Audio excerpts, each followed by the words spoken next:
चाणक्य नीति शास्त्र में लिखा गया है, येषाम न विद्या न तपो न दानम ज्ञानम न शीलम न गुणो न धर्मः ते मृत्यु लोके भुवि भार भूता मनुष्य रूपेण मृगाश्चरन्ति। यानी जिसके पास विद्या, तप, ज्ञान, शील, गुण और धर्म में से कुछ नहीं है, उन मनुष्यों की लाइफ ऐसी है जैसे कि मृग की होती है। वो एक जानवर के जैसे भटकते रहते हैं। और ये सभी चीजें आप अपने एक हैबिट को सुधार के सही कर सकते हो, आपका डेली रूटीन। वेद, शास्त्र, उपनिषद और पुराण, इन सभी में आपको एक चीज कॉमन जरूर मिलेगी, वो है दिनचर्या, आपका डेली रूटीन। आप खुद सोचो, आपको वैदिक दिनचर्या की कितनी चीजें पता है? ब्रह्म मुहूर्त बस एक, और ब्रह्म मुहूर्त में उठ के करना क्या है ये पता है? 90% लोगों का आंसर होगा नहीं पता है। अब जैसे जैसे लोग मॉडर्न होते जा रहे हैं, हमारी संस्कृति को ही भूलते जा रहे हैं। अब लोग बोलेंगे अरे वही फालतू बातें, संस्कृति, धर्म। क्या सच में आपको क्या लगता है आपको इतनी सी उम्र में सब चीजें समझ में आ जाएगी? भाई यहाँ पे 4 वेद है, 6 शास्त्र है, 18 पुराण है, 108 उपनिषद है। इन सभी को पहले पढ़ो, जानो, और ये जो हम आपको डेली रूटीन बताने वाले उसे कुछ दिन ट्राई करो, फिर बात करते हैं। ये जो आप गलत समय पर खाते हो, गलत समय पर सोते हो, गलत समय पर उठते हो, आपको क्या लगता है इससे आपका टेंशन कम होगा? आपका माइंड पावरफुल होगा? कभी नहीं। तो क्या होना चाहिए आपका डेली रूटीन? चलिए समझते हैं। देखो, ये एक वीडियो में पूरी दिनचर्या को समझाना बड़ा मुश्किल होगा, तो हम करते हैं वीडियो को डिवाइड 5 पार्ट में। प्रभातचर्या, साधनाचर्या, दिनचर्या, रात्रिचर्या, और अंत में हम आपको वो मंत्र और श्लोक बताएंगे जिनका आपको रोज पाठ करना चाहिए। तो बात करते हैं प्रभातचर्या की। प्रभातचर्या में सबसे पहले आता है ब्रह्म मुहूर्त। देखो, एक दिन में 8 प्रहर होते हैं, दिन के 4 और रात के 4। एक प्रहर में 3 घंटे या 3.5 घटी होती है, जिसमें 2 मुहूर्त होते हैं। एक घटी 24 मिनट की होती है। दिन के 4 प्रहर होते हैं पूर्वाहन, मध्याह्न, उपराहन और सायंकाल। रात के 4 प्रहर होते हैं प्रदोष, निशित, त्रियामा और उषा। रात्रि का उषा प्रहर और सुबह का पूर्वाहन प्रहर के ठीक बीच में होता है ब्रह्म मुहूर्त, जो सुबह के 4 से 5:30 बजे के बीच का होता है। ब्रह्म मुहूर्त 8 प्रहर का राजा है। इस समय आपको किसी भी हालत में उठ जाना है। इस समय चलने वाली वायु को निशुल्क औषधि कहा गया है, इसलिए कहते हैं 1 morning breath is equal to 100 medicine. अब बात आती है ब्रह्म मुहूर्त में उठना कैसे। तो देखो, आपको दिन भर शरीर को इतना थकाना है कि आपके शरीर को आलसी होने का टाइम ही ना मिले। रात का भोजन आपको सूर्यास्त के पहले ही पा लेना है और 10 बजे के पहले सो जाना है। अब जब आप सोने जा रहे हो, बिस्तर पे हो, तब आपको आपके अवचेतन मन को आदेश देना है कि आप सुबह जल्दी उठ जाओ। अलार्म की आदत से जितना बचोगे उतना अच्छा है। अगर इतना आप 1 हफ्ते तक कर लोगे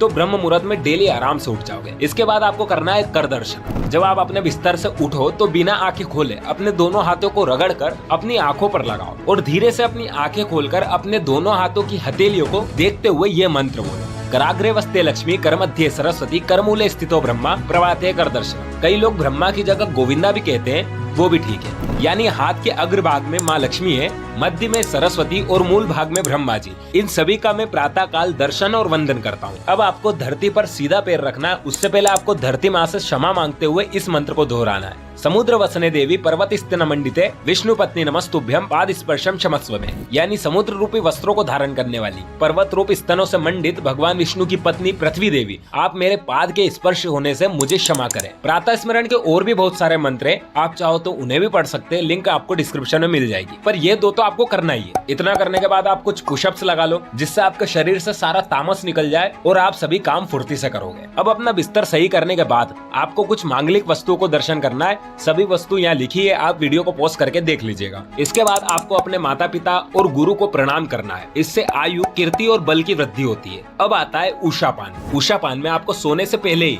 एक तांबे के बर्तन में जल भरकर रखना है। वो जल अगली सुबह अपनी क्षमता के अनुसार 2-3 ग्लास पी लीजिए। रात की जमी हुई लार आपके जठर के लिए अमृत तुल्य है। इससे आपकी पाचन शक्ति मजबूत होती है। आयुर्वेद के अनुसार ये एक अमृत ही है। इससे कफ, वायु और पित्त का नाश होता है। और हाँ, पानी हमेशा बैठकर ही पीजिएगा। उषापान के तुरंत बाद है शौच क्रिया। जब आपको उषापान की आदत हो जाएगी तब आपको तुरंत शौच का वेग होगा। अब ध्यान रखना, शौच हमेशा आपको मलासन में ही करना है। इससे आंत रोग आपको कभी नहीं होगा, कब्ज नहीं होगा। हाँ, जिनको कुछ समस्या है वो वेस्टर्न पर जा सकते हैं, पर अपने पैर के नीचे कुछ पाठ रख लीजिए। इससे आपका शरीर 35 डिग्री तक झुक जाएगा। जिनका यज्ञोपवीत हो गया है और जिनकी शिखा है, वो शौच के समय अपना यज्ञोपवीत अपने दाहिने कार पर चढ़ा लीजिए और अपनी शिखा को खोल लीजिए। जिनको यज्ञोपवीत के बारे में नहीं पता वो हमारी ये वीडियो देख लेना, लिंक डिस्क्रिप्शन में। हाँ, एक और बात, शौच के समय अपने दांतों को सटा कर रखें। इससे आपके दांत बुढ़ापे तक मजबूत रहेंगे। ग्रंथों में कहा गया है दीर्घ शंका के बाद 12 कुल्ले और लघु शंका के बाद 4 कुल्ले जरूर करना है।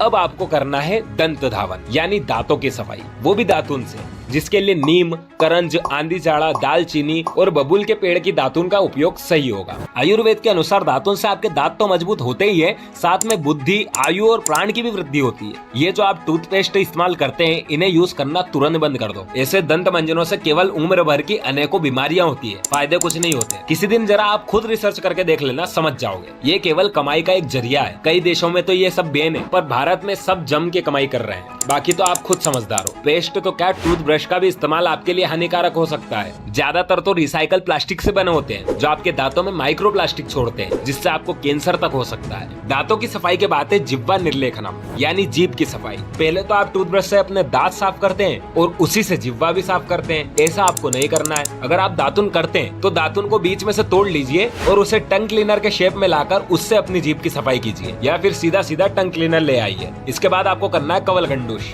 कवल यानी कुल्ला करना, और गंडूश यानी तिल का तेल या नारियल के तेल एक घूंट इतना कुछ सेकंड अपने मुंह में रख के रखना है और चारों तरफ धीरे धीरे घुमाकर निकाल देना है। अगर मुंह में छाले या सूजन हो तो तिल के तेल की जगह आप दूध और घी के मिश्रण से भी गंडूश कर सकते हो। भारतीयों की ये बहुत पुरानी आदत है जो लोग अब भूल गए, पर मॉडर्न जमाना है, ऑयल पुलिंग नाम से अब धीरे धीरे वापस प्रचलित हो रहा है। कवल तो आपको डेली करना है, पर गंडूश आप हफ्ते में एक बार कर सकते हो। अब आता है स्नान। स्नान के भी 4 नियम है। मुनि स्नान जो होता है सुबह 4 से 5 बजे के बीच, 5 से 6 के बीच होता है देव स्नान, 6 से 8 के बीच होता है मानव स्नान, और 8 बजे के बाद का स्नान होता है राक्षसी स्नान। अब आप खुद समझिए कि आपको स्नान कब करना है। सुबह का स्नान तो आपको हमेशा ठंडे पानी से करना है। इससे शरीर में वीर्य और प्राण की वृद्धि होती है, आंखों का तेज बढ़ता है, जठर अग्नि मजबूत होती है, आलस से सब निकल जाता है। हाँ, ठंड में हल्के गुनगुने पानी से स्नान कर सकते हो, पर गलती से भी गर्म पानी अपने मस्तिष्क पर मत डालो। गर्म पानी सर पर डालने से आंख, हृदय और बाल की बीमारियां होती है, इंद्रियों में से शक्ति निचुड़ जाती है। अब स्नान की विधि क्या है ये समझ लेते हैं। सबसे पहले तो ये जान लो कि पूरी तरह नग्न होकर स्नान ना करो, फिर सर पर जल डालकर ऊपर से नीचे की ओर स्नान करें। स्नान करते समय गंगे च यमुने चैव गोदावरी सरस्वती